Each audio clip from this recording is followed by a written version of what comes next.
All right. What is going on? Who's out there right now? I gotta fix this real quick. What the heck is going on right now? I'm looking for that resize button. Where the heck is that resize button?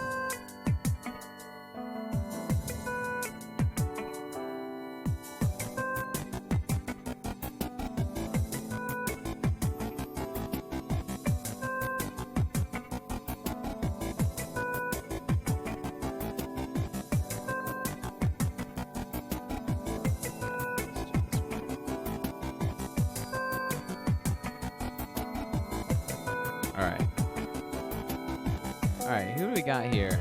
Do we have anybody here? Yo, Nico's here. Okay. I see you, Nico. All right. And make sure my levels are okay. My levels are okay. Side packs here. All right, I'm gonna have to bring him in.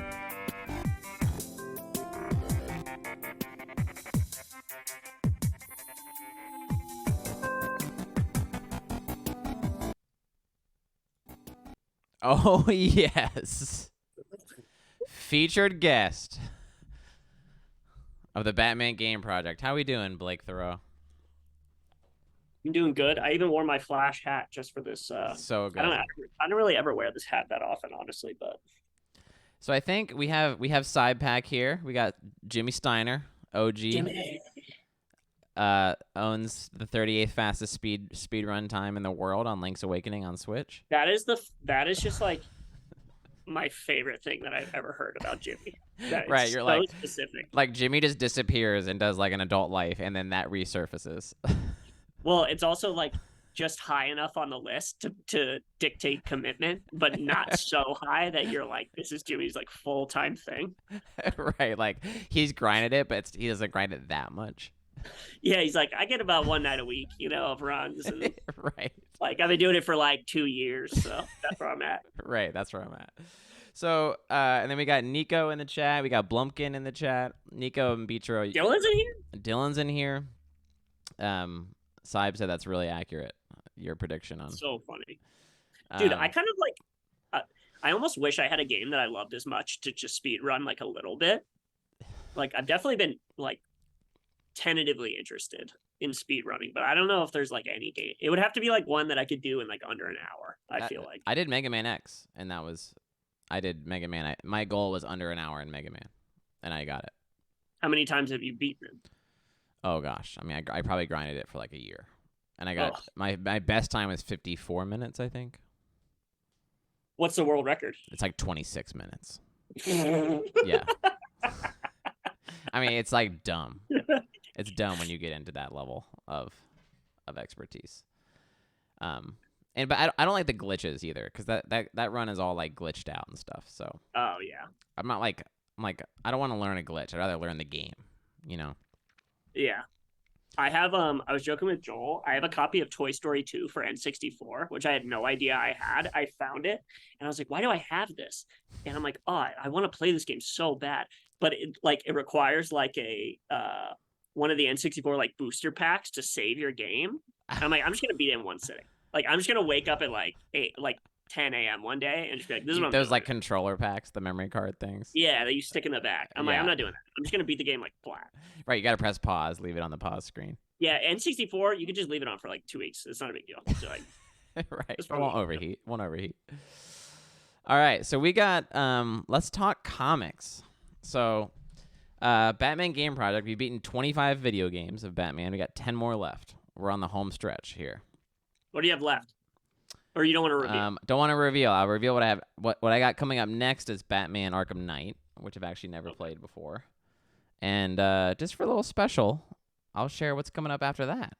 Do you have any like? Let me ask you this, without spoiling. Do you have any like super old ones left, or you've just banged out all like the old Batman PlayStation games? I've always planned on finishing with 1990 Batman NES. That's like gonna be my finale. I do have a game from 2004 that I'm not looking forward to. You finish with the NES Batman, and you're like, conclusion: this one sucks. Shit. Right. Not good. I did just finish. So I just finished DC Universe Online. You're looking at. I got a max level character in DC Universe Online, free to play MMORPG from 2011. And but DCUO is not good. But one thing that it did succeed in is it got me reading comics. So Nico, who's in chat right now, he and I both picked up a subscription to the DC Infinite, the digital subscription that you can get, and we've been taking turns picking arcs for each other. So like, he'll pick an arc, then we'll both read it. Then I'll pick an arc, we both read it. So I've done maybe like 5 or 6 arcs at this point. Really enjoying it. Batman? I haven't done any Batman. I mean, I did New 52 Batman back in the day. We just finished Flashpoint, the 3-issue. Oh, yeah. The 3-issue with Martha. I have it. Oh, I bought it. I just finished it like 30 minutes ago. Yeah, Flashpoint's awesome. So like, yeah, I mean that's what the Flash movie is going to be. Is basically Flashpoint. Okay. I don't think they're not going to do like Thomas Wayne. That'd be crazy. Yeah. I'd be stoked if they do that. And also it doesn't look like Zoom is in it. But yeah, the Flashpoint, like, definitely, I feel like if people that don't like the Flash or think that he's like lame, which that's purely uneducated people. But Flashpoint is just like so sick that it just like would shoot him up. I feel like in most people's opinion. And I got this morning. Nico like took me through all the DC timelines, which I've never had somebody like walk me through it before. So what do you mean? Put like the OG DC stuff? Just like how it all lines up. So how the original timeline then led into Flashpoint, then led into New 52, then led into Rebirth, and like I didn't understand all the mechanics of that. But right. So my background with comics before we go over to you. Oh, and Supergirl. We've been reading. I've been really drawn to Supergirl. There's some sick Supergirl stuff. The way she looks in the new Flash movie, I'm like, wow, Supergirl is badass. Like, it definitely makes me want to get more into it. If James Gunn does her well, it's on. I think it's gonna be on. So, I was always intimidated by comics, and then the New 52 happened in 2011, and then I started trying to do monthly collecting, but then I was a college student and it cost way too much money. But I stuck with Batman, and then I stuck with Justice League, but Justice League was always $1 more than Batman, which always ticked me off. And then I basically did all the Scott Snyder New 52 stuff with Batman. Yeah. And then I like ran that, and then I graduated and kind of fell out of collecting again. But the digital stuff is like really great because I'm getting all the stories and I can kind of jump around. But you've actually gone hard copy collecting. So how long have you been collecting? We'll start there. Since high school. So like I hesitate to say that I've been collecting since high school because it's not really true. But I remember you had like a few issues here and there.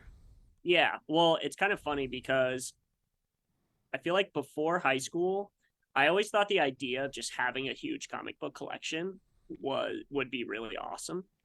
From like, not even from the standpoint that I loved. I liked anyone that had a huge collection of anything, really. Like, you just wanted to collect. Like Karan's parents with their shot glasses. I'm like, whoa, look at this. This is before we were even taking shots, you know. I appreciated Karan's parents' shot collection actually, like way after the fact. Like when we were like much older, I was like, actually kind of sick. Like imagine throwing a party at Karan's house and be like, look at all these glasses. Right, you're like, I'm going Montana. The Montana shot glass.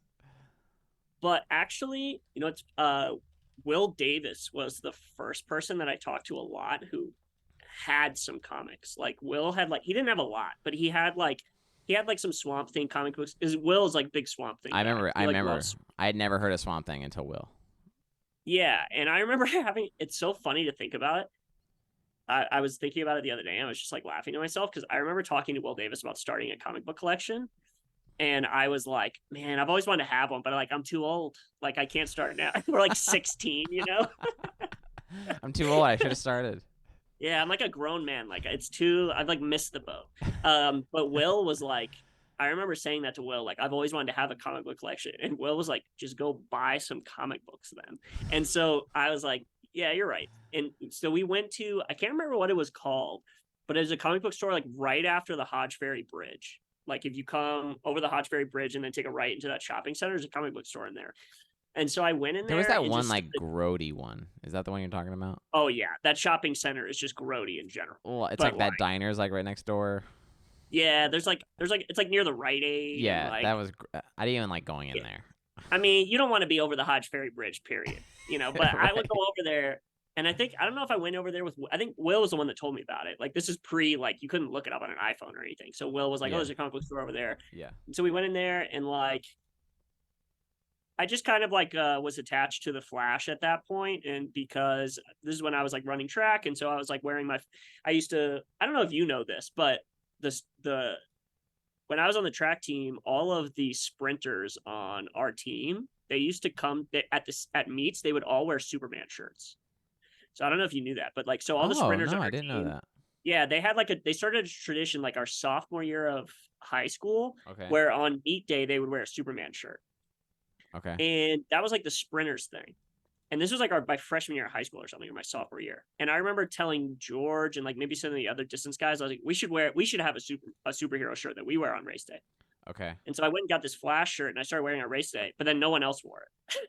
But I have a flat, I don't know where it is actually now that I think about it. It's probably in a box or something, but I had this Flash shirt that I wore on race day anytime I had a race. And I started wearing it. I remember that. I didn't know Yeah, that it I was wore it inspired every by race day, Superman no matter though. what. So then, yeah, I started buying just like old Flash books.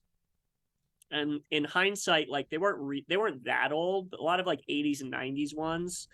And I didn't even read them, honestly. And these were just I like wanted you to, just like you went to the comic store and you just picked up Flash books. oh yeah, I just like bought them. Okay. And like, I mean, I bought a ton of books that I never even read. So it's like I would say I was like infatuated with just like having the collection itself. And I didn't really care like what the books were outside of like, oh, I just wanted to get like some Flash books. I had no idea like what they were worth or anything like that. I was just like, oh, I just want to grab them up. And so that was my Do you still have those? Yeah, I still have like, Show the first comic that you bought. oh, I have no idea what the first Okay, one is. But okay. like this is a perfect example, right? Like these are two Flash books, 50 centers, so it's probably like in the 80s or something like that, Okay. No idea what it is, right? Like I have this, Okay. some book with him and Dr. Fate. I actually should just like sit down and read a bunch, right? But yeah, here's another one, the Golden Glider. This one is, yeah, Flash 250. This one's 35 cents actually. So I got something I've learned. It's like when you see a book, how much, whatever the cover price is, like that'll give you a good idea of when it came out. So Got like it. collectors will joke about like 10 centers or 12 centers. Like that's an old book. If a book has got a 12 cent or a 10 cent mark, like it's probably in the 60s or before. Wow. But yeah, so I bought a bunch of books like that. And actually take it back. I do think I read I don't think I read all of them, but I read some of them or a lot of them. But yeah, so And it that's was how I just started. like no context reading. You're just picking up and reading the issue and like before bed or whatever. Yeah. No context at all. Yeah. Like I was like, let me just pick it up and just like read it. And so um We I would say gotta just like the general knowledge of like even like I didn't know anything about like his gallery of villains or like I mean it's hard to think back because it's been like a long time since then, but Yeah. I in terms of like collecting, I'm always just like really interested in having the collection and just being someone that had it and something I could grow and kind of like a hobby that I could cultivate because I didn't have any hobbies when I was a kid, obviously. Right. Shot glasses. Besides World of Warcraft, Besides WoW, yeah. We got our first question here. Barry Allen or Wally West is the first question. Barry Allen, 100%. Even though I think Wally is really sick. Wally's the fastest Flash. I don't know if everyone knows that. He's actually faster than Barry, but yeah, I think Barry's just like the OG. So it's like, Uh-oh.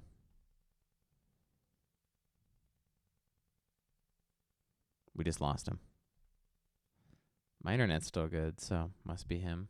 No. Let me message him real quick.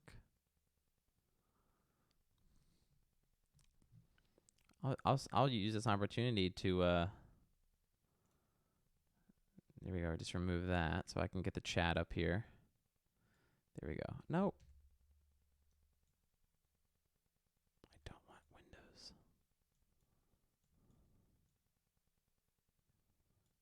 There we go. Nope. Here's what we want to do. Was that me? Did I lose internet? I did not lose internet. He's coming back, I think. Well, it's just us again, so we'll be okay. Hey, we'll be okay. Sometimes this happens. Sometimes this happens in the BGP. It's okay. There we go. Edit quick actions. We don't want to edit quick actions. We're going to edit layout. We're going to do that. There we go. Now we can get the actual chat on the thing. And we'll wait for BeeTurow to come back. Let me see if he texted me here. Can you guys still hear me? Yeah, I'm still alive, right? Yeah, I'm still alive. Let's put some music on here. Oh, he's coming back. Okay. He's back. I don't know what my Wi-Fi's doing. Okay, that's okay. All right. So you were talking about Barry Allen, Wally West. Can you hear me? Yeah, can you hear me? Yeah. Okay. Yeah, I like Wally, but to me, Barry's the Flash. So, like, I'm stoked for the movie. I hate Ezra Miller as Barry Allen. I cannot stand it. So I'm kind of, even though I love Barry, I'm kind of hoping that like James Gunn kills him off or something and then makes Wally the Flash just because I don't like Ezra Miller, but that's just me. Love that. Okay. So you talked about your first Flash comics. Do you have mostly Barry Allen stuff or do you have mostly Wally West stuff? I went out the other day to a bunch of stores in the Denver metro area and a bunch of stores I'd never been in. And I got the first appearance of Wally West as the Flash for like $20. Okay. So that was pretty cool. The first Wally West Flash. First Wally West as the Flash. Do you have it with you? Yeah, I do.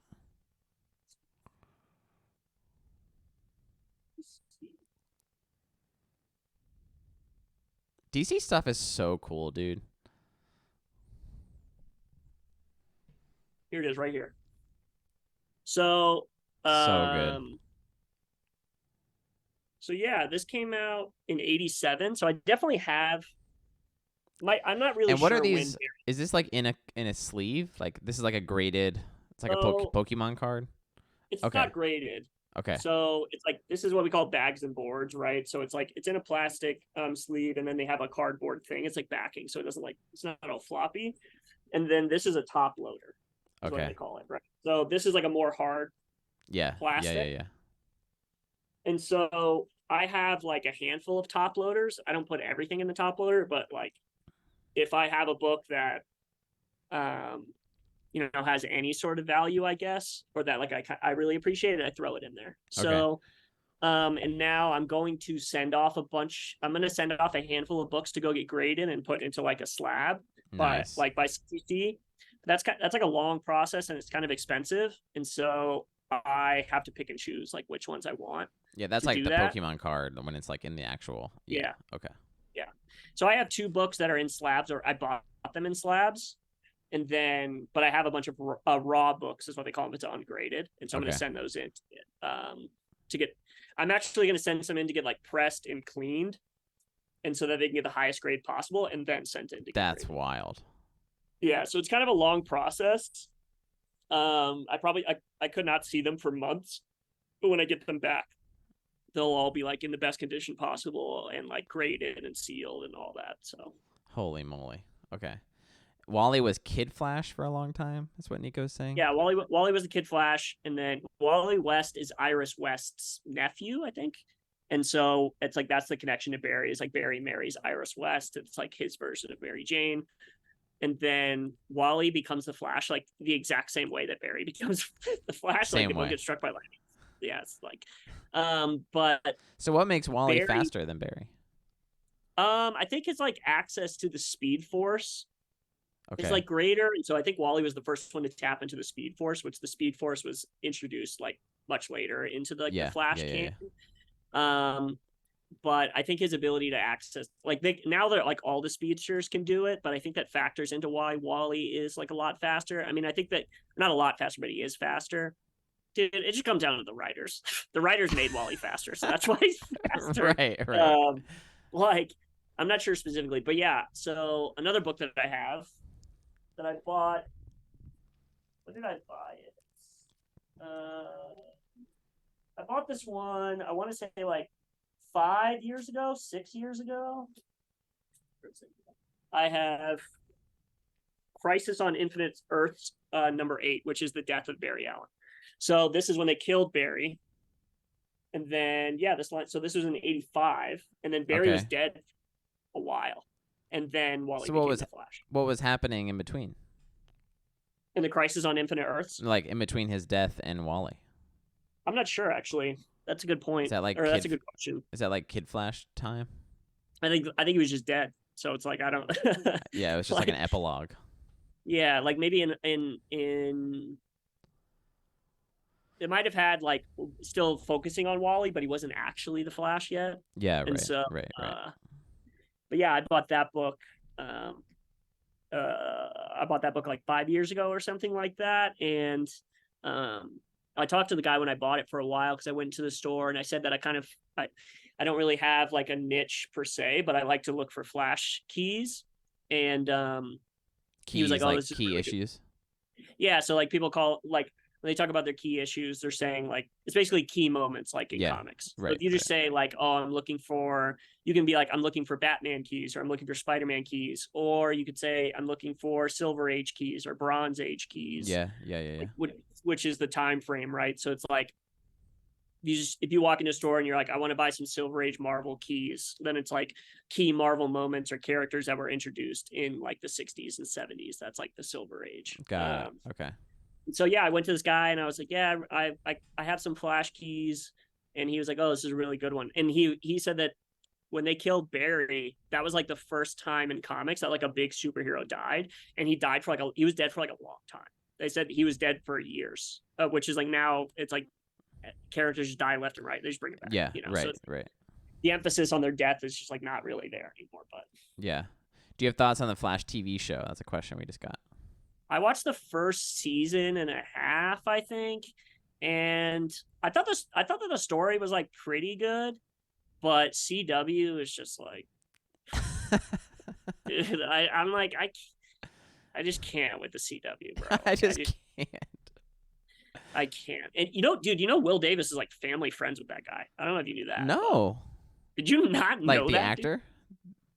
Will Davis is family friends since like childhood with Grant Gustin, the Flash. Wow. Like I went to Will Davis's house and his mom was like, here's a photo of them at the beach. And it was like when they were like 4, like in Virginia Beach. And I remember where does Grant Gustin's family live? I mean, they live in like Norfolk or something. Okay. I don't know if they still live in Norfolk, but it's funny because Will. Have you met him? You got to meet him, dude. No, I haven't met him. But Will was in high school or like early college. Will was like, yeah, my buddy's gonna be the Flash. And I'm like, shut up, Will. Like you sound crazy. And then like it was true. He went to his wedding. He was at his wedding with like other celebrities and stuff. Crazy. But yeah, the show was like. I thought the beginning of the show was like pretty good, and like when the reveal of Zoom and stuff, I was like, "Ooh, that's really sick," because Zoom is awesome. But like it's just CW. Like I can't. And that's like graphics and acting and production quality and like all that. Yeah, like I was just like, I don't know, and I also just gravitate towards like I want like dramatic. I want it to be more dramatic and more serious. Like, yeah, right. So I don't want campy Flash crap. Like I just don't really want it. Right. Also, even though he's Will's friend, I never really bought Grant Gustin as the Flash either. Right. I'm like he's too little. He's got brown hair. You're like texting Will. You're like, yeah, he's great. Yeah, I'm like he's good for the CW, but I don't want him to be the Justice League. Like I don't want to see him in a Zack Snyder movie. With all due respect. Yeah. So. Right. That's good. So Nico says season 1 is he considers must watch TV. Season 1 was good. Like I was expecting it to be bad. And then I watched it and I'm like, this is actually like holding my my interest for sure. And there was like overarching. And then once like Zoom got involved, I was like, oh, this is like now Mm-hmm. I'm really because Mm-hmm. Zoom is just like so sick. And like the time travel aspect. And then I would see like later episodes, and I'm like, thank God I stopped watching this show because I only would have been sad. I only would have been sad. Yeah, I was like, nope, not for me. Yeah. But Nico says he I don't know. likes Grant as the Flash, but I guess you get Ezra Miller instead. So thank you. I just don't buy him. Like Yeah. it was like he was too much like a Peter Parker type. Like I don't know. You're talking about It's Grant. yeah, Yeah. and it's like a lot of it. I was just like fixated on his look, and it's like I hate this idea that it's like, oh, for Batman and Superman, like, or these big characters, you gotta, everyone knows what Batman like looks like. It's gotta fit the look. But the Flash, who cares? Like, cast whoever you Yeah. want. Like, Right. I'm like, no, like he has a look. Like the Flash is like built. I have to believe that he would be teaming up with Wonder Woman and Batman and Superman. It would make sense. Like, hell no, man. Not Grant Gustin was too tiny, and like I just didn't really love it. And I don't even really love like his characterization. Like I don't feel like he really acted like Barry does in the comics. Like Barry is kind of a wise ass, but he's also like in criminology and he's super smart. And I just didn't really feel like they emphasized a lot of his characteristics that well. But I think it's just because Flash does the kind of get the Flash gets the shaft. yeah, he does. Like, and it's like it's the Robin in Dark Knight Rises. Same thing. They're just Yeah. like, oh, Yeah. you should really Robin. I'm like, what? I'm like, Robin is like a whole character. You can't just. Yeah. But it's like that's what I imagine Chris Nolan like. Robin, who cares? Like, let's make this guy Robin. Right. Like, Yeah. what? That's a Batman thing to say. Yeah. Yeah, I'm like, dude, no, you can't do that. And they would never treat like Batman or Superman with that kind of just flippant characterization. Like, let's just rewrite them. Yeah. Not And today. so that kind of like pissed Yeah. me off. So Okay. Share the what you were texting me the other day about DC Comics and Marvel Comics, like what the guy was sharing with you. I thought that was really interesting. but yeah, I forgot I was talking to you about that. So yeah, I guess I've never asked you explicitly, Marcus, but I figured you are a big DC guy, like me, over Marvel. Or Yeah. how do you feel? Yeah, if I had to pick one, I mean, Marvel has all the Star Wars stuff. If you want to count that as Marvel in this conversation, but so I've read a lot of Star Wars comics, but even then, I'm more of a Batman guy than I am a DC guy. But it's kind of like Okay. it's kind of like blending into DC now, and I've really grown to love Superman after Batman versus Yeah. Superman. I love Yeah. Superman the past Same. 10 years or so. Yeah, Superman for me. I used While to I still love- trash on Superman. I used to like hate him, and now I'm like Oh, so yeah. inspired by him. So yeah, it's you know what it's dude, it's similar. I'm not gonna get off topic, but Joel and I joke about how like when we were kids and we were on the Alliance and we're like, oh, I wish we would have been on the Horde. But then you get older and I'm like, no way, man. The Horde is cringy. The Alliance is and so Right. that's how I feel about Superman. I feel the same way about Superman. Like, I love him so much. And like I've only like I wouldn't say I put Superman above Batman, but just because Batman is so in the culture and you're like so inundated with him, Yeah. like in a lot of ways, I do put Superman because above him because he has like so many nuances that haven't been explored. But Yeah, Superman is ripe. yeah, he's awesome, and there are such good Superman stories out there. Like Earth One Superman, that's like a really short Superman story that's so good. I have a Superman story, American Alien, that's really really awesome. Yeah, I just love like Clark Kent in general. But yeah, I've always kind of gravitated towards DC for sure. Same here. Like my whole life, I've gravitated towards DC.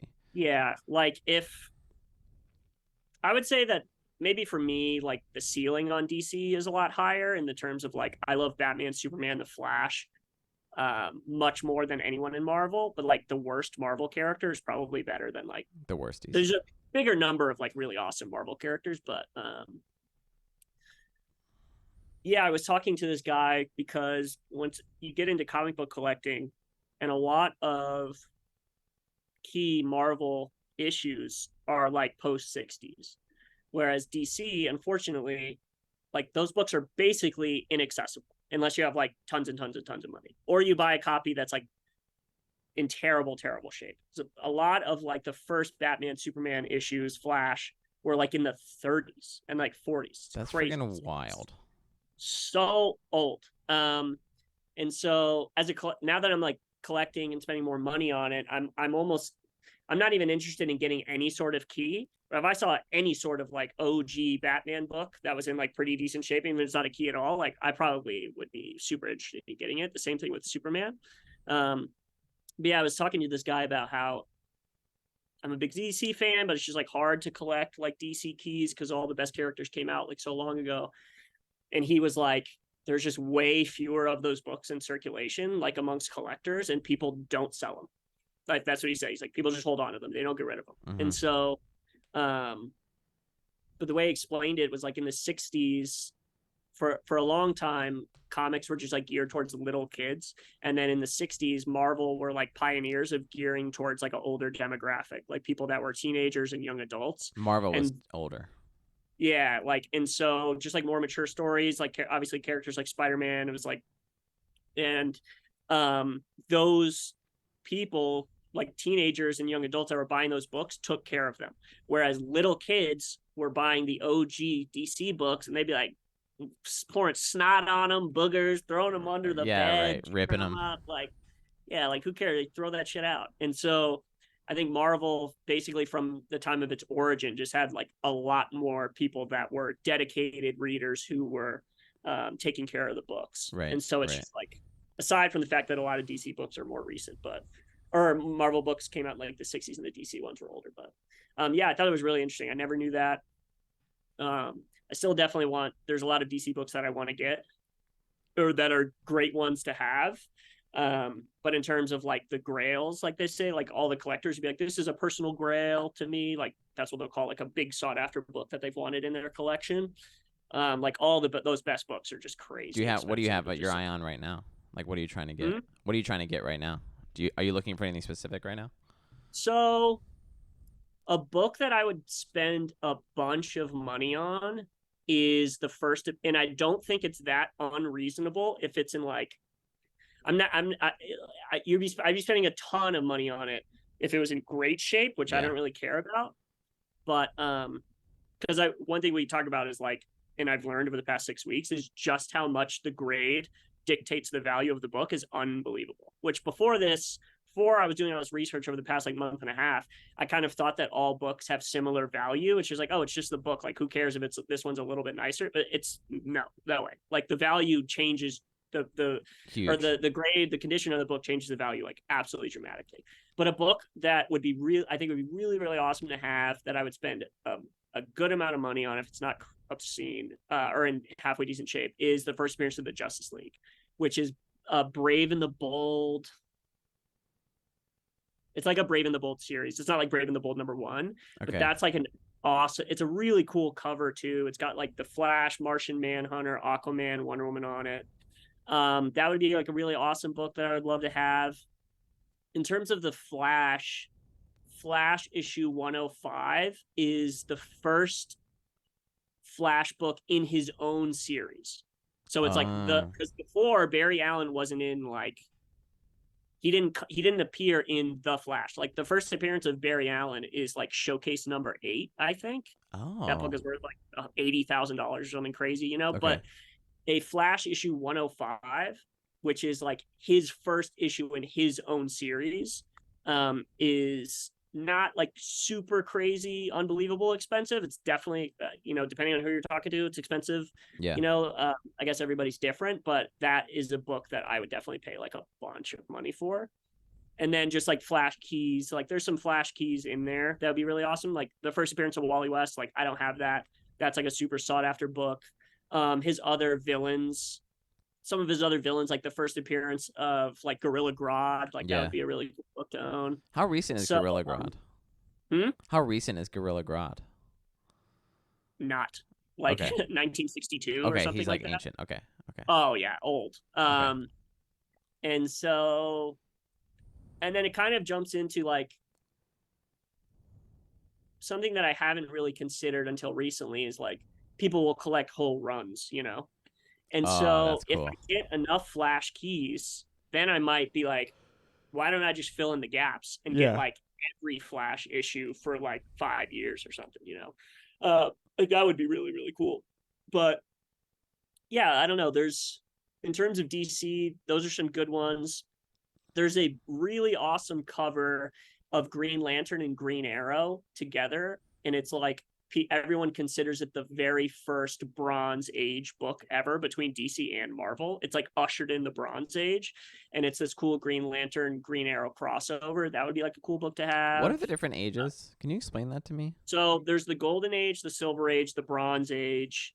Those are basically the three. Like the Platinum Age is like 2000 plus, I think. Okay. But I don't know the exact dates. But the Golden Age is like, or I guess Platinum Age is like 1920s or something. That's like Archie comics, like shit like that. Yeah, Like right, right, free right. superhero stuff. Like people will talk about like Platinum Age. Like they're like, oh, I got this comic book. It's like an advertisement for a toothpaste. Check out my Yeah. Platinum Yeah, and Age. it's like in my gum. Yeah. Yeah. But the Golden Age is like 40s and 50s, I think, maybe 30s, 40s. Silver Age is like 60s and 70s. Okay. And I think the Bronze Age is like mid late 80s through like the 90s. Okay. Uh, and so when people refer to that, Yeah. it's like so pretty much like all of the best Marvel books are like all Silver Age. Like all of your favorite characters in Marvel all came out during the Silver Age, like the 60s, like Thor, Incredible Hulk, Spider-Man, Okay. all their villains, the X-Men, the Avengers, like everybody. And then DC is kind of like all Golden Age. There's some great like people will still collect like the first Silver Age appearance of like the Riddler. Like that's a book. And like the first Silver Age appearance of Scarecrow. Like that's a book that I've seen people have. Like those would be really awesome books to Yeah. own. But Yeah, yeah, yeah. um it's funny when you talk about like what I'm looking for because um when I first started like buying like more rare books, I thought to myself, I'm like, these are just I only want like flash books. Like that's it. I don't care Yeah. about anything Yeah, else. like carve out your niche. Yeah. And then so I bought a very expensive book on my birthday. I overpaid for it. Joel still gives me shit for it, but it is what it is. But after I bought it, I went on a subreddit to comic book collecting to try to get some because I was thinking maybe I could trade it in and get like two books for what I paid for this one. Yeah, yeah. And I said to this subreddit, and I realized now, even after 6 weeks, I'm like, this is such a stupid thing to say. But I was like, what are some good books I could own for like equal value? And this guy was like, dude, you know how many books like fall into that category? Like, we have no idea what you're into. Like, there's 1,000 books that you could buy for Right. like a set. Like, if you were like, what's a good book I've got for like $200? I'm like, bro, there's 1,000,000 books you could buy for 200. What are you talking about? Like, Yeah. um, Yeah. and Idiot. the more I got into it and of just like seeing all these people, their collections and stuff, I was like, I realized how many more books are out there that I would love to own that I never would have thought of owning before. And so I'm not really out to get anything like super specific. I'm just kind of like, there's actually so many cool books out there, and I've Yeah. grown to appreciate so many more of them that if the price is right, like I probably would pick it up. But I went out and got some books that like I've wanted for a really long time, so I'm like stoked to have them. But I'm definitely gonna like cool it for a little bit because I've just been spending a bunch of money, Yeah. and also I'm gonna have to spend money to go get them cleaned and pressed and graded and all that. And so, yeah. It's like a whole thing. All right, so why don't you take us through the collection here? So How many books do you have? huh? How many books do you have? So I'll tell you this, right? So this is there are short boxes and long boxes. I have two short boxes that I've had for like a long time. That I've Okay. just been lugging around everywhere. Now that I think about it, I'm like, I don't even know how I got these from Virginia to here. I'm like, must have thrown them in the car when me and my dad drove them. Yeah, yeah. But, so this is a short box. Oh, nice. I So see. I mean, Is that Saga right there on the front? yeah. So I have a bunch of Saga books. I I love mean, Saga. dude, this box is just full of like just full of random stuff. And speaking of runs, so I have the first 25 Snyder Capullo New 52 books for So Batman, good. and the You have run number goes one? up. Huh? You have number Yeah, one still? I have my number one. So I put my number one in a top loader because I probably will send it in to get graded. Yeah, yeah. Um, I had that. I threw it away. bruh. I know. You shouldn't. I This is know. perfect. This book, if it's like in perfect condition, it's gonna keep going up, especially because they're probably gonna do the Court of Owls and all that. So Yeah. even later issues, like I see people sell like issue number 4 or something, and they're like the first appearance of the Talon, because that was like when Yeah. he Yeah. introduced the Yeah. Talon as a villain. Yeah, here's my number 1. So this is the one I bought in Oh, I would kill to have mine. college. You know what's funny is when I bought this in college, another big thing with collecting is like the variants. And so they have like a million different variants, Yep. sketch variants, all that, and those can be worth a ton of money. So, and if I could go back in time, I would have bought like all the different variants of Batman number 1. But yeah, this issue, it's just like the coolest Batman cover I ever. love Too. that It's cover. sick. So yeah, when I was in college, I did the. You and I did the exact same thing. I guess we didn't even talk about it because when the new 52 came out, That was I my did the on same. ramp. Yeah, Yep. and so I was like, I'm buying everything. So I bought number 1s of every single That's what I did too. DC major character. I dropped like $70 or $80 in one day just on like all of the different ones. I bought all the Justice League members, their individual runs, and then but most of those stories sucked. If we're keeping it real, I'm like, these are not good. And so I was reading and so yeah, over time I was like, you know what? It got to like Justice League number 17. I'm like, don't need it. I got enough of that. Right. I read a lot of like Teen Titans, Justice League. Superman was so bad. I remember. People trash. I've seen people online trash that new 52 Superman stuff. Yeah, not good. But Batman was obviously phenomenal, and then the Flash I stuck with for a long time. But yeah, I have like really the only number 1 that has any value of the new 52 is the Batman. The Batman. And so that's cool. That's definitely a cool book to have. I also have my. So you read the Justice League, so you'll probably recognize the cover. I know that cover. Yeah. So Nico says he did the same thing with New 52. Oh yeah, Wonder Woman was good too. Yeah. Nico's right. Yeah. Wonder Woman was good, and I remember it getting good reviews when it came out, and I was like, oh, I should like definitely stick with this. But I put this one in a top loader because Jim Lee, the artist, is coming to the Denver Fan Expo in summer. He's gonna do autographs with Hayden Christensen. Exactly. Yeah. So I'm gonna get this copy signed and then probably sent in to get. So I'll get it like sealed up and everything. I don't think it's worth anything, but Jim Lee is like a historic artist. Yeah. It'd be cool to get that one autographed. But Nico was explaining to me. I don't know how much you know about this, but Nico was saying that people kind of like trash on the new 52. I mean, I don't really keep up with what other people say about it, to be honest. I think that like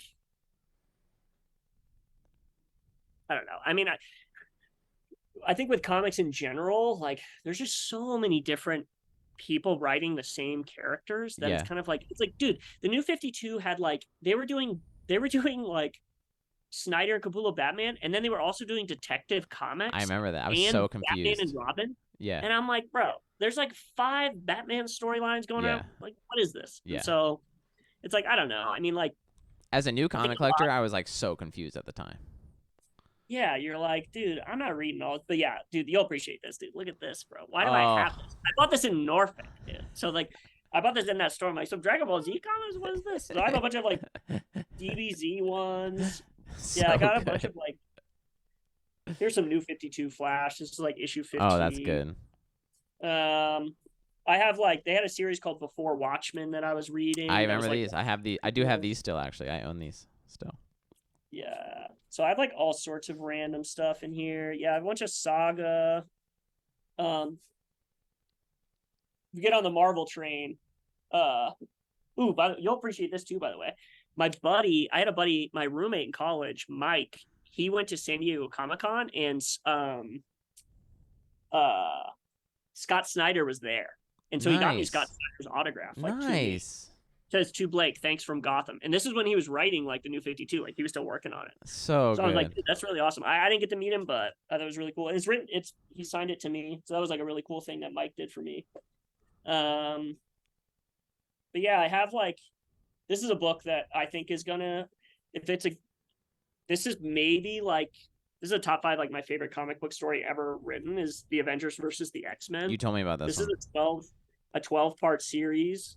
So I read it. It took like a year to read it because it was like one issue a month. Mm-hmm. But this story is so good. You should pick up the graphic novel if you can. But I have this whole run in this box. So I have 2 of these boxes, right? So like I have another box that's like just full of all sorts of random stuff.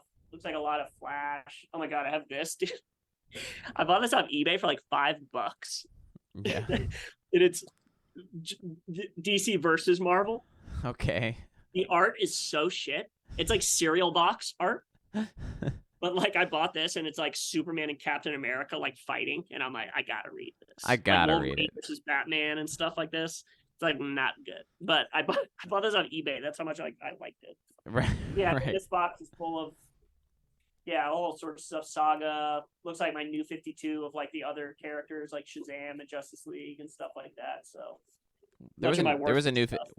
was was what there's actually 52 runs? Is that what was happening? I don't know where. What does the name of the new 52 come from? I don't know. I don't know, to be honest. I feel like you're probably right on that. Yeah, I think I there's feel just like 52 52 is runs. too many though. Like I don't There are know. 52 Like, comics. That's what Nico says. oh, there were 52 that premiered, Yeah, yeah. That's part of like the reboot. but I'll show you what. I'll show you my good stuff. Show you all my best stuff. That's actually worth money. Yeah, yeah. Take us through this, and then you know what? We're gonna end with you picking me and Nico's next read. Like pick an arc. Okay. All right. So yeah, Death of the Flash, first Wally West. We'll go in order of like I guess like not that important or scale it up. Okay, okay. I have Death of Superman. It's kind of an iconic cover. When Yep, they I killed him know in that the cover. 90s. I've seen that one. Right, he was dead for like. This is another one that again like just me getting more into the hobby. Like some people have like the whole arc of like him dying. It's only like 8 issues, I think, of this whole story. That'd be kind of cool to have all of them. But I do have the Death of Superman. I bought this book off of eBay when I was in college, I think. This is first appearance of Nightwing. This is first when Dick went from Nice. Robin to Nightwing. I bought this for super cheap on eBay, like $30 or something like that. Okay. This is a classic. Like I'm on the fence about whether I want to go through the hassle of getting this like graded and all that. Because it's Okay. not really worth that much. But you know, like Nightwing, I love Nightwing so much. So I think this book is awesome. The grader is like, why is he asking me to grade this? I know. I have Watchmen #1. So Nice. this book is also so when I went to a bunch of stores in Denver the other day, to give you an idea of how much it's worth, I guess. I went to this Denver store and this guy was selling the full 12 issues of Watchmen for like $130. Okay. And I was like, I do want this, but I Yeah. already have a #1. Do I want to buy the whole run? I'm like, maybe I'll get it eventually. So I passed on it, but it's pretty. I'm going to get this one sealed up and graded. And everything Yeah, that's like a good one You to can buy have. this for cheap. It's not that expensive. Very cool. I bought this at a comic store also in Portsmouth, not the same, a different one. I can't remember, or it's by like the old Planet Fitness, if you know where that is. Okay. I can't picture it. It's off of like Taylor Road, I think. Okay. Okay. But I think I was home one summer or something, and Brett was like, "Oh, there's like a comic book store over there. You maybe check." So I went in there, and he had some old Watchmen issues. He had like #3, #8, #10, or whatever. And I was like, "Man, these are cool." I was like, "I want the #1." And the guy was like, "I have it right here." And he like turned around and like pulled it out of and he was like, $25. And I'm like, "Sure." And so I just like bought it. Love it. So that's a good one. Let's see. I can't believe you still have these. So impressive. Yeah, first appearance of Captain Boomerang. Okay. So I bought this in Eugene, Oregon for like $80, I think. This is a classic. I saw it like up on a wall, and I was like, "Oh, I know Captain Boomerang. Like that's pretty sweet." And it's in really good shape too. So that's another thing is like you can get like if you have any book in the '60s, like even if it's not that rare of a book, if it's in really good shape, it will fetch a bunch of money, even if it's not really a key. Yeah. And Yeah. so but yeah, this book's cool, especially since they put Captain America or Captain Boomerang like in the Suicide Squad. Right, I'm right. like definitely like this book more. After that, let's see, this one I just bought. I'm like I was stoked on this one. It was cheap. It was like I think I bought it for like $80 or $100 or something like that. This is first appearance of Shazam in the Silver Age. Oh my this is, gosh, like, that's First awesome. appearance of 20 Shazam. cents. Introduced him with DC. 20 cents. Yeah, it says the original Captain Marvel. I just like love the cover of Superman and Shazam together. I love I it. was like, dude, this is sick. And so this was just like a classic, like I'm in the store and the guy sells me on it. I'm like, dude, this is awesome. I want this. So I bought this like a couple weeks ago. So when you Uh, when you like when you buy that one, for example, are you letting them show you like here are the books that maybe are within your price range that would be cool to have? so so that one, so when I come into the store, I'm like, yeah, I collect Flash keys. And so that guy, how I got the first appearance of Wally as the Flash was like, here's our box of Flash. And I'm like flipping through it. And I didn't recognize the first appearance of Wally off rip as the Flash, but I knew the cover was important. So I pulled it and I was like, what? I was like, where? Well, I know this cover. And so I looked it up and I was like, oh shit, like this is the first appearance of Wally as the Flash. I'm like, this is awesome. And Nice. so I bought it. With the Shazam one, he had a much more expensive copy that was in a higher grade and it was like in the slab. And on the slab, it said first appearance of Shazam in the Silver Age. And Cool. I was like, that is sick. I really want that. I wouldn't have recognized the importance of that cover otherwise. When I'm getting into the hobby and watching YouTube and stuff, you recognize more covers. Yeah, right, right. And so that's like that's a huge fun part of getting into the hobby is like, for example, I went to a store and I recognized this book up on a wall as the first appearance of Rogue in the X-Men. And so I Cool. wouldn't purely from like seeing other people talk about it on YouTube. I was like, ooh, that's sick. Can I see it? And the guy like brings it down. But so that one I read the slab first, and then there was another ungraded copy that was a lot cheaper. And I was like, I'm buying this one. But yeah, that's like such an awesome book. Let me see. I'm getting into my nicer books now. Actually, these two. Spawn #1. So this is the first appearance of Spawn. Wow, Uh, that's a fun. this is a really cool book. I bought it in Utah for like $20 or something. This is again me being so naive in hindsight. It's very funny. But I was on a track trip. When I used to go on track trips to other cities, sometimes I would just be like, is there a comic book store nearby? I want to go check it out. So I went in, it was within walking distance of our hotel. I was at a cross country meet in Utah. And I saw it up there and I was like, is that a reprint or is that it? And she's like, that's it. And I'm like, how much? And she was like, $20. And I was like, what? That seems like super cheap. And it's like the reality was this book was printed like 3 million times. Like there's a billion Right, like copies. everyone has this one. Yeah, everyone has it.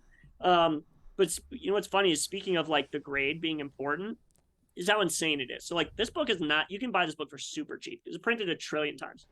But like, if you have in comic book collecting, the way the grading goes is it starts at 0.5 and it goes up by increments of a half a point up to 9. And then when it gets to 9, it goes by 0.2. So it goes Okay. 0.5, 1, 1.5, blah, blah, blah, blah. And at 9, it's like 9.2, 0.4, 0.6, 0.8.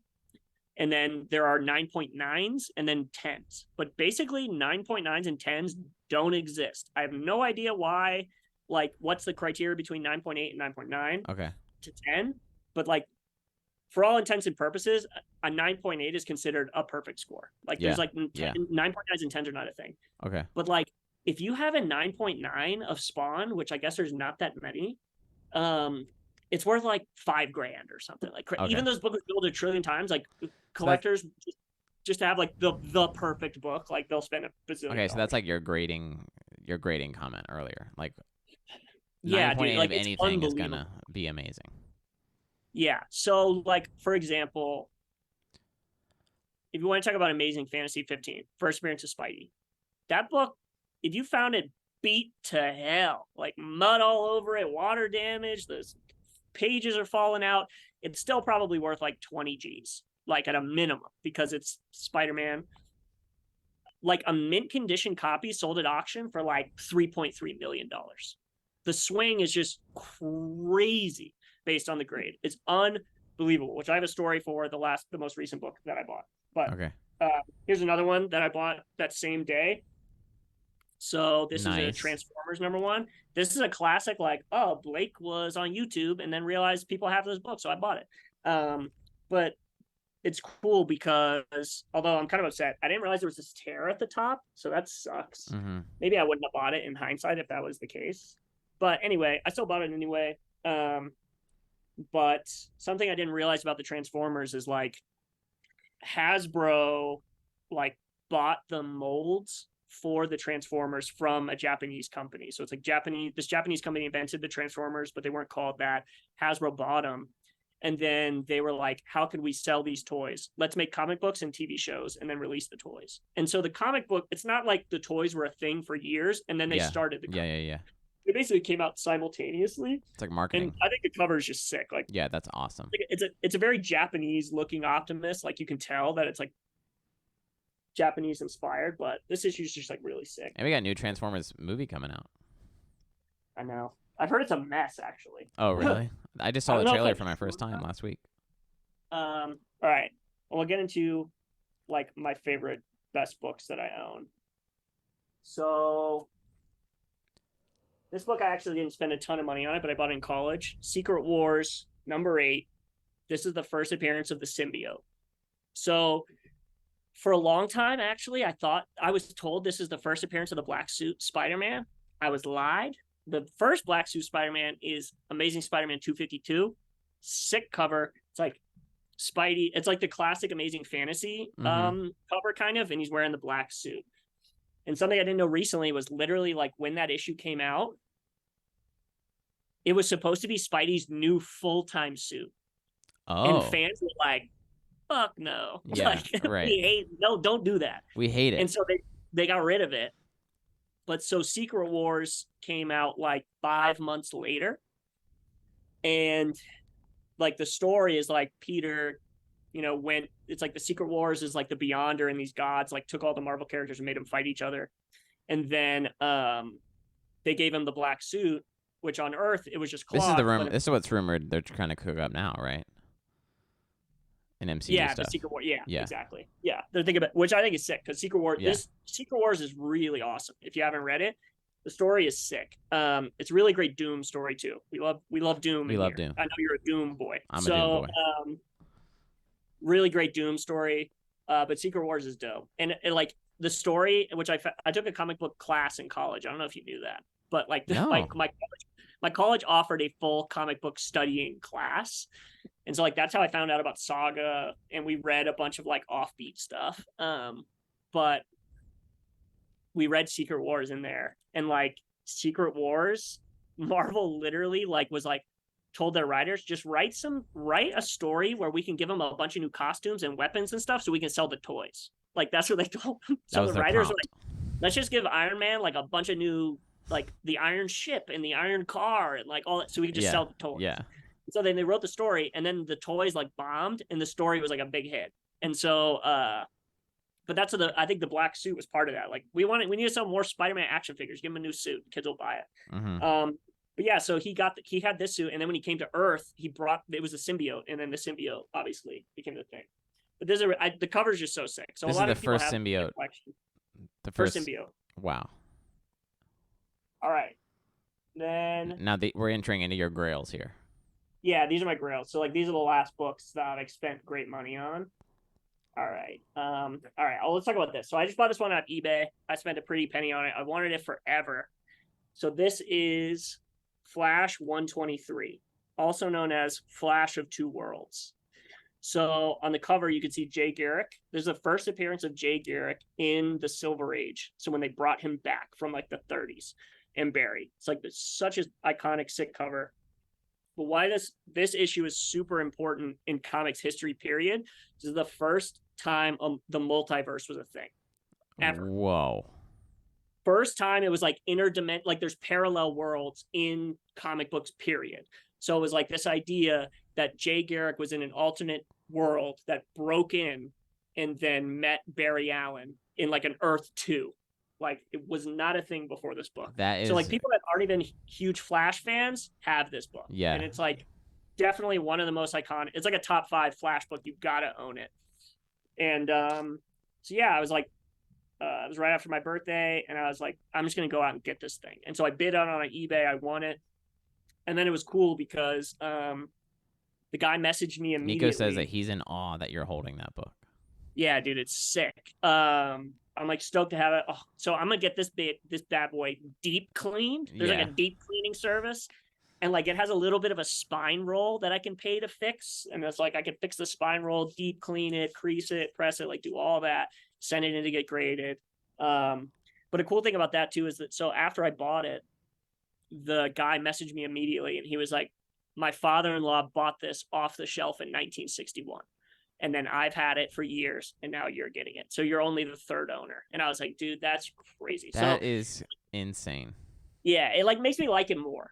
And that's like Yeah. another thing in comic book collecting is people like they want a story with it, especially the super old books. Like I know that this guy read it in 1961. Yeah. Um, so yeah, I'm super stoked to have that one. And then let's look at the book that I overpaid Dude, can you imagine for. people's like mindsets when like the multiverse became a concept? Dude, so I'll tell you this. This is awesome. So I haven't opened my short boxes in forever, full of books, right? And so after I bought a bunch of these more expensive books, I was like, let me go back through. Maybe I got some stuff that I didn't realize I had it when I bought it in high school. Yeah, yeah, yeah. And so I have a flash book that's like I think like 5 issues in front of this one. So like it's a really old book. It's beat to hell, but it's not a key. It's not worth anything. I bought it in Norfolk for like $20, I think. Yeah. So I was like, I'm gonna sit down and read it. So I open it up and I'm reading it, and in the middle of it, there's a section called like "Write to the Editor" or "Write to the authors" or whatever, and it's fans that were reading it at the time sent in a letter of their opinions, and it is like going into a time machine to 1961 and reading like a Reddit board, because it's these dudes that are like, hey man, you know what you guys should do? You need to like have the Flash do this. You know what I mean? Blah blah blah. There was Do people like it? Like, are people speaking highly of the? oh yeah, they're saying Okay. like, but it was funny because this is like 5 months later. They're like, this is a great issue, like not as good as Flash of Two Worlds, which is like the best issue you guys have had ever. But it was like they wrote it into the author, but it's so fun. Like one guy, what did he say? I was talking to Joel about Hand wrote a letter. yeah, Like they at a don't know the table. internet. Like So this dude's boy like sat reading down. Flash, and he's like, dude, I'm such a geek and I love this shit so much. I gotta hand write to this, like maybe on a typewriter. But one guy wrote in and he was like, you know what you guys should do? He's like, how come when the Flash, he runs so fast, he can travel through time, but he doesn't break the sound barrier? What you guys should do is have the Flash create a sonic boom, and then he uses it as a weapon. And some guy wrote that and then like sent it in to the author. And I'm like, dude, that's so sick. Like, but it was really cool. But yeah, that's a funny story. I don't know how we got on that. But that book is awesome. I'm like so stoked to have it. I like stared at it all day. So it's a good one. And are you when you and your as a collector, are you just like you just want to like sit on these, or are you like trying to like flip them and sell them? Like, I'm definitely not trying to flip them. Like I'm buying them to own them, but yeah, I will say that yeah, I really just want to own them. Like I like having the history. That's what I care about. right, Like, right. and I love so it. it's like you and Nico and talk about like, and it's like I don't know how this comes across, but it's like I'm definitely more interested in collecting and owning the piece of history in like the character's history and like just comic history in general, more so than like, oh, I just want to like read all of these books, Right, you know, because right, like, you can't just read them all digitally, like you're saying, and so it's like I'm not buying the books to read them. right. But I've always wanted to have like a nice collection, and now like I have money to go out and get these books, and so I'm definitely interested in just even if it's buying a couple books a year, you can get it to a point where you have like a really awesome collection.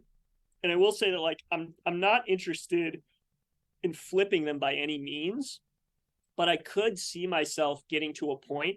Let's say I buy 1 or 2 books that are like fairly expensive Yeah, per year. yeah, If I get to a point in 12 years where some guy comes to me and he's like, hey man, I got this like beat up Amazing Fantasy 15. Would you trade me these 12 books in your collection for this? I'm right, like, yeah, I probably would to have right, like a first right. Spider-Man.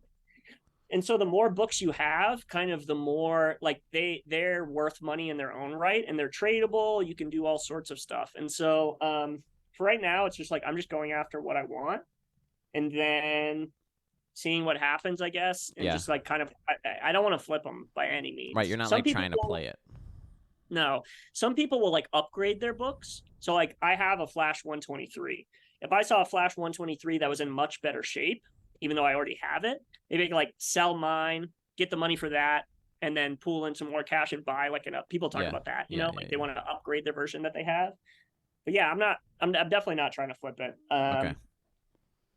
like that book I've wanted forever. And some of these other books. So let's talk about. I'll Yeah. show you this one Yeah. next. Show us what you got. So, and also this is an awesome story associated with me buying this. This is the first appearance of the Reverse Flash in a slab. So it's a 7 out of 10. So it's in Whoa. really great shape for coming out in the 60s. Oh my word. 7 came out out of 10, dude. September 1963. Yeah, first appearance of Zoom. Such a sick cover. So I don't know if I could ever get rid of this copy no matter what, because the story is like this was like the first book that I ever spent like more than like $20 on. Okay. Okay. And I was at a track trip in Seattle, Washington. My track team in college used to go to Seattle like twice a year.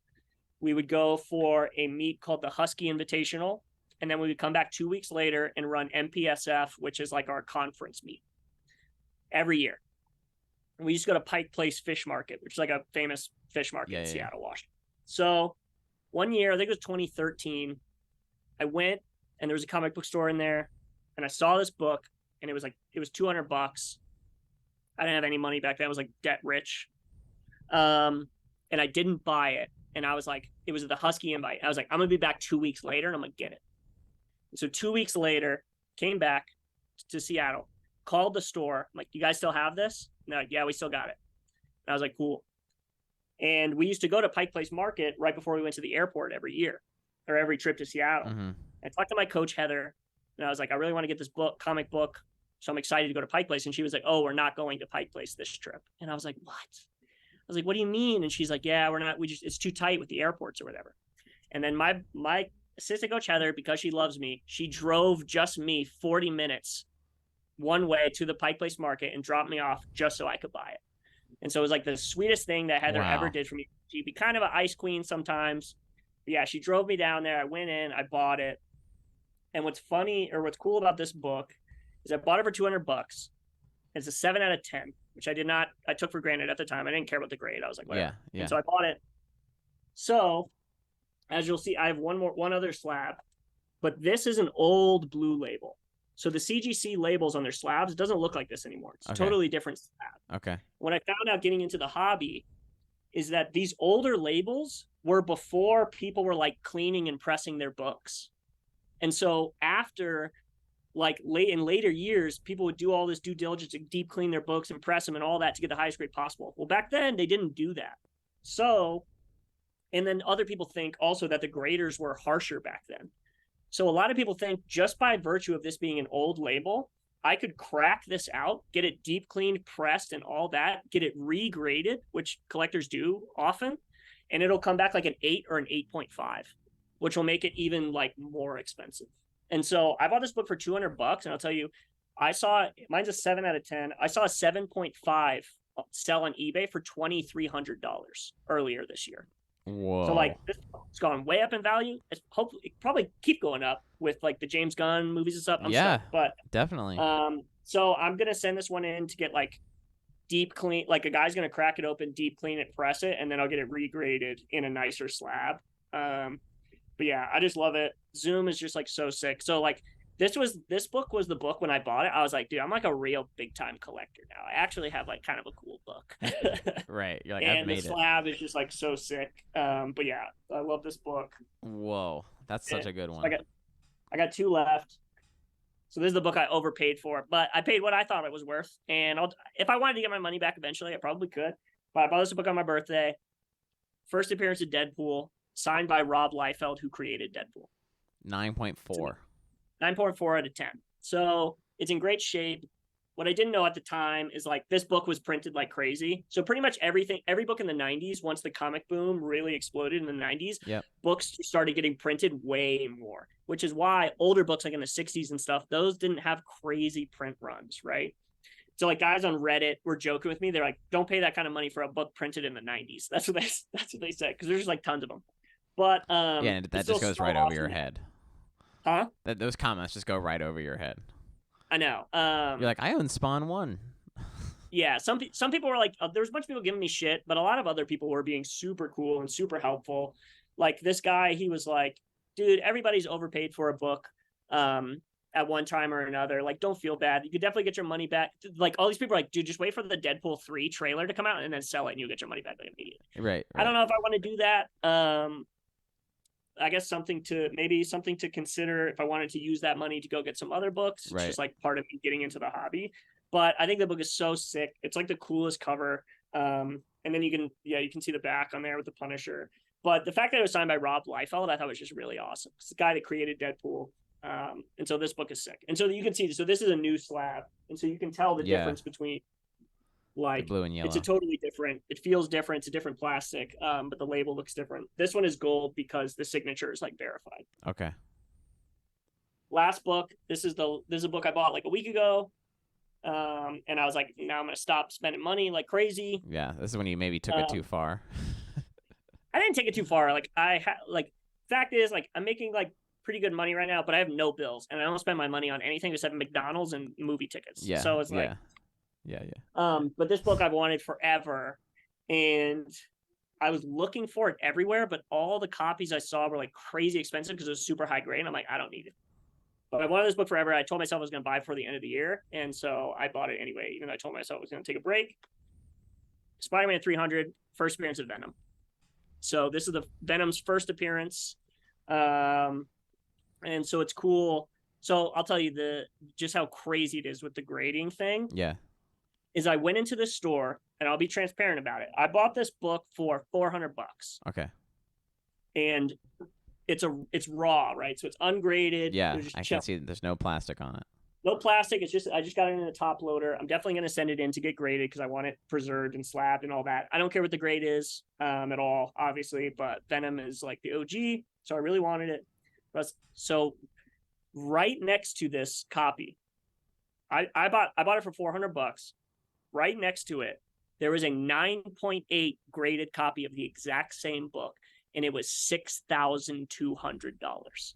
That's the swing. That's how nuts these dudes are. That they will spend. And I'm gonna tell you right now, I don't know if you can see based on the camera, the shit looks mint. It looks really good. Yeah, it looks like it was printed yesterday. Yeah. Like my copy looks like it's in perfect condition. But the swing in what dudes will pay for a 9.8 copy is crazy. And when I was looking at it, I was like, there's no way someone is spending $6,000. And then you look online, and yes, they are. People are spending that kind of money just to say they have a 9.8. Crazy.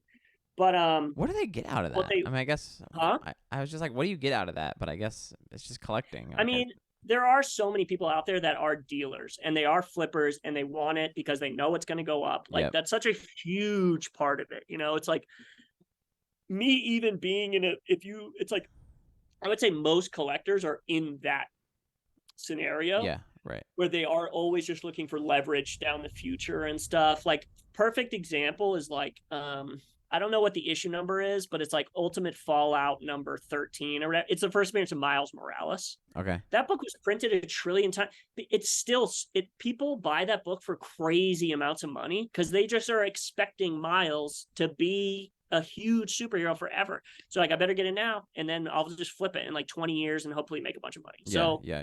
The one guy said on Reddit, he's like, a lot of us will use more recent books that were printed in the 90s and 2000s and flip them to try to go get books from the 60s, like a first appearance of Green Goblin or some book that they really want, you know. But yeah, it's crazy, dude. The grading thing is just wild. But it was funny because when I bought this book, I was talking to the guy about it, and I was like, I've wanted a first Venom forever. Venom is just so cool. Obviously, since we were kids, I'm like, Venom is just the coolest character ever. Yeah. And so I've wanted that book forever. And I was like, I don't need some crazy copy that's graded and cleaned and all that. And the guy was like, dude, you got to get a raw copy. He goes, you got to read it, man. You got to read it. Don't put it on a shelf and look at it. You got to open it up. And I was like, dude, you're right. And so I went home and I like washed my hands, you know, to read my $400 comic book. And I'm like flipping through it. And so, yeah, I'm like, but it's sick. Like, it's a sick experience to like kind of transport yourself back. Came out in 1988. And you see the first meeting between Spider-Man and Eddie Brock as Venom. And he's like, what the? Whoa, you probably feel that like on the page. Yeah. It's really cool. But yeah, the cover's so sick. So like, would the grader be able to tell that you've read it now? No, I mean, He's like, this has been maybe. read. This has been read before. I have no idea. I really do not know. The stuff that they look for is crazy. I mean, I think with the grades, like they look to see every page as well. So you can get a lower grade if like the 15th page is like torn, like Yeah. that plays into it. Obviously, a lot of people really care about the cover. That's what they care about. It's like they don't really care if like other shit's missing. Everybody's kind of different on it, but it's like there's all sorts of stuff they look for. Like tiny little nicks will like drop it like a point or something. And if you go on YouTube and see these dudes that are way into it, they could just look at a raw book and be like, yeah, you're looking at an 8.5. I can see the spine ticks, and It's it's like not Antique looking good around Roadshow. the. Yeah, like they can tell. Like they'll just be dudes that will going through raw books and yeah, this looks like this. Blah blah blah Yeah, yeah. blah. I think in like when you get to like 9.4 to 9.8, it's like in that range, like it's kind of a crapshoot. They think like dudes will get a book that's a 9 point, they'll get it back from CGC as a 9.6, and they're like, man, that's bullshit. Like, this is a 9.8, Um, but yeah, this is the last book I bought. Going out there, definitely going to a lot of these stores in person. Like, there's so many cool books. Oh, there's one I forgot to. Hold on. I don't know if you. Where is it? I was just thinking about it. Another book that I bought the other day. First Bears a Lobo. It's kind of cool. Oh, I that's don't know if you cool. know Lobo, but Yeah, yeah. Lobo. This cover is just so sick too. So Yeah, this that's wasn't that awesome. expensive, Those are cool and colors. I feel like this book would definitely go up if James Gunn introduces Lobo into the DCU. But yeah, I bought this one the other day. It's pretty sick. But yeah, going out in person and like after doing you you see books that other people own, and then when I see them in person, I'm like, oh, I really want it. And so it's like there's definitely like an addictive quality of it. It's Yeah. like even if Yeah, yeah, yeah. it's one thing to just be looking through a computer screen, but then when you see that you can purchase it, I'm like, Right, wow, like it's it's like right there in front of me. Yeah. yeah. So like a lot of the old Steve Ditko classic Spider-Mans are just so sick. Like it's such classic cover. Like all the old, like if you're talking any book that's like Amazing Spider-Man issue 1 through 50, I think is all the ones that Steve Ditko worked on, and then like he left. Steve Ditko is like the guy that designed Spider-Man, and so Yeah, like yeah. there's a lot of books in there that aren't super super super crazy expensive that I might buy just to have some really old Spider-Man. Yeah, there's just like so much cool stuff out there, and with the more you see what other people have, the more you want it and can appreciate it more. So I mean, that's I like definitely want at like MagFest. Like one year, I spent like $110 on a Mega Man 2 NES cartridge. I don't even own it. I don't even yeah own NES, but I'm like, I yeah want that. yeah. Um, and it's like they're only ever going up in value, so you don't really feel like you're wasting your money. Like I could flip them and get all my money back probably if like at the right time, and so it's not like I'm just buying like it doesn't feel like a waste of money. It's like I mean once I get my own place, like Yeah. being able to display them, like I'm really excited about it. But it's definitely something that I'm gonna stick with, and then try to maybe collect like one or two like pretty decent books, per Yeah. year. And if I make more money, maybe go out and get like some even more awesome books. Um, like First Punisher, like that's a really, really sick book that's like growing on me every day. That it's really expensive, but like that'd be awesome to have. Like First Daredevil, that's an expensive book, but it's not like worth a car. That would be a really cool book to own. Mm-hmm. Or even like that Batman cover I was talking to you about, like the Neil Adams, or Yeah, yeah. like so sick. Like, and so there's all sorts of cool books out there that you just like. The more you get into the hobby and see other people that are fired up about it, like the more you want it. So good. All right, you want to pick an arc for us to read here? So you should read Avengers versus the X-Men. Yeah, well, let's pick DC because that's what I have the subscription for. All right. Have you read Superman Red Sun? Oh, you've probably seen the movie, huh? I've seen the movie, yeah, but I'd read it for sure. Superman Red Sun is really, really awesome.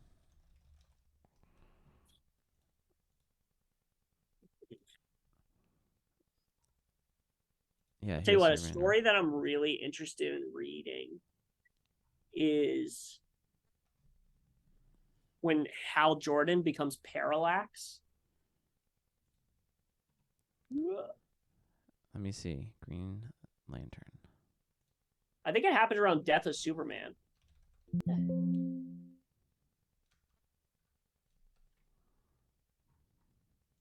don't know what's wrong with my computer. I'm going to use my work computer.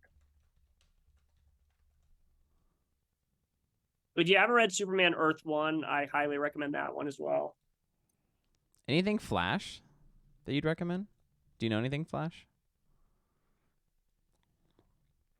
I mean, I would say you read if you, I was gonna recommend Flashpoint, but you've already read it. Well, I just read Batman Flashpoint.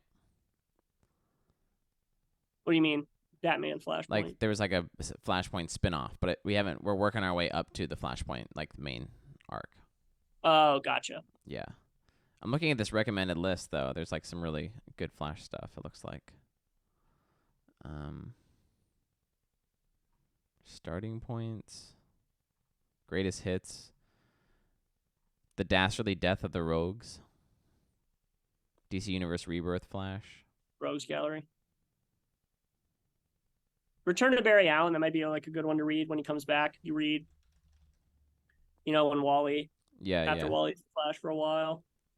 Yeah, I mean Flashpoint with the Flash and his whole clash with Professor Zoom and stuff like that, because Zoom is a huge factor in it,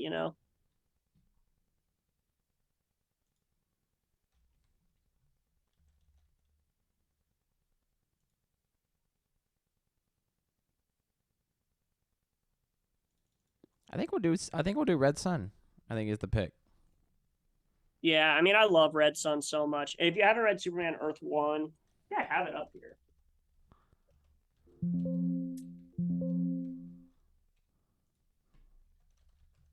Yeah.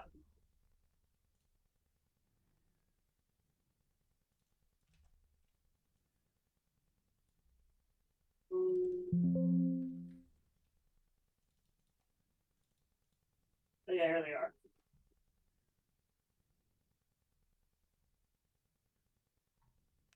So what's the actual arc on that? It's just called Earth 1. Hold on.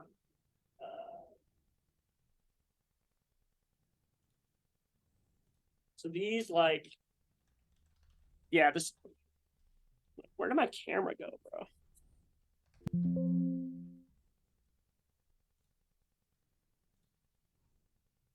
Oh, here it is. I thought I lost this. It's crazy because I know I let someone borrow it. But yeah, Superman Red Sun is like the coolest cover ever. Oh no, it's an amazing cover. Superman Red Sun is so sick. This is Superman Earth 1. Like these books are awesome. Superman Earth 1 is really dope. It deals with like young Clark. It like starts like before he's Superman. So it's like he's in he's growing up in Kansas. He like doesn't know what he wants to do. Which like I think that's like my favorite Clark. He's on the fence a little bit, but I just like that's like, dude, if you're dogging on Superman, you don't know ball. You don't know what you're talking about, bro.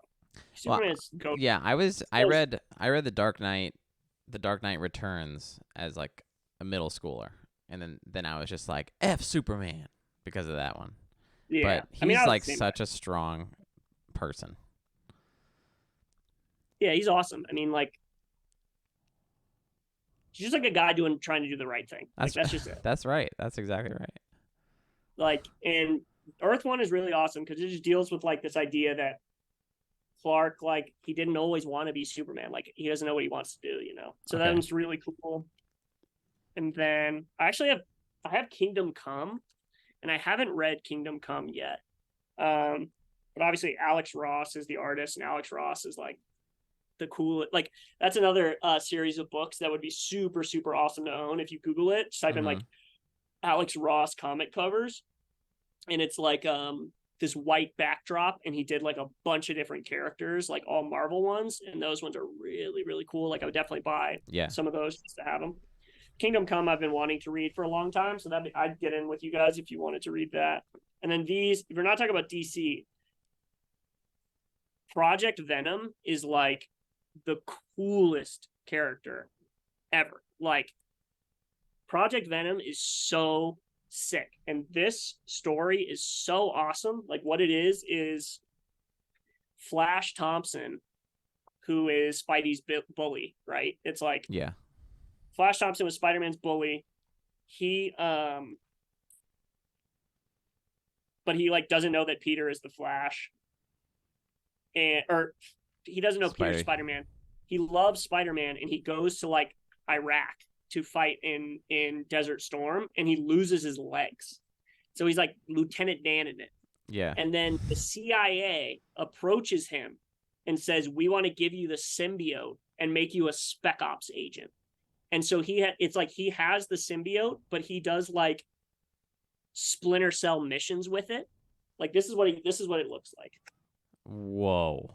It is so sick. So it's like he's like doing like CIA operative missions with the symbiote. And so it's like he is Venom, but he's not. But it's like he has like, it's like Venom will lash out. You know, he has complete control of it, but if he starts to get pissed off, then the symbiote starts to gain more control. And so he like wrestles with it. But Project Venom is the coolest character. He's like, I like him more than like Eddie Brock's Venom. He's so sick. And like Ghost Rider's in it. Write this down. Red Hulk is in it. There's all sorts of cool stuff. But that's like a really, really, really cool story. If you're into that. But yeah. All right. I'll let you know. All right, word. All right, dude. This is great. Thanks for episode 25.5. Oh, yeah. Go ahead. Also, you should read, bro. Read the OG Mask. The omnibus? I'm not even kidding. Okay. The OG Mask is bananas. It's crazy. It's way different than the movies. I'm writing it down. It's so violent and dark, and it is sick. If you were to read this and then see the Jim Carrey movie, you'd be like, they've ruined it. They ruined it, yeah. So this is really sick, too. I highly recommend reading The Mask. Okay. That's all I got. All right. Blake, you rock. Thanks. Love it so much. Yeah, keep it posted. I'll keep you posted when I'm reading, too. I'm like I'm trying to go out there and try to find a Batman now. Maybe I should go out and try to find a little Batman. Like, I'm gonna tell you, you see it and you're like, this is gonna be cool to like have in my mantle. That's or whatever. Right. Yeah, just one. If you look up like, I'm not trying to get a bunch. Like, I'll just get this one. Like, how much you want for it? But there's like, you look up some iconic Batman covers and you're like, bro. Yeah. That's kind of where I'm at too. It's like people will buy a book just because they love the cover. Just because they love the cover. Even if it's not like a big iconic thing. And like there's some sick, like I said, I would love to have any Golden Age Batman cover. I'll take it. Yeah. Came out like in the 40s. Like, I don't care what it like. It'd just be so cool to have an old Batman book. All right. Well, sleep well. I'll talk to you later. All right, bro. Peace. Good talk. He's out.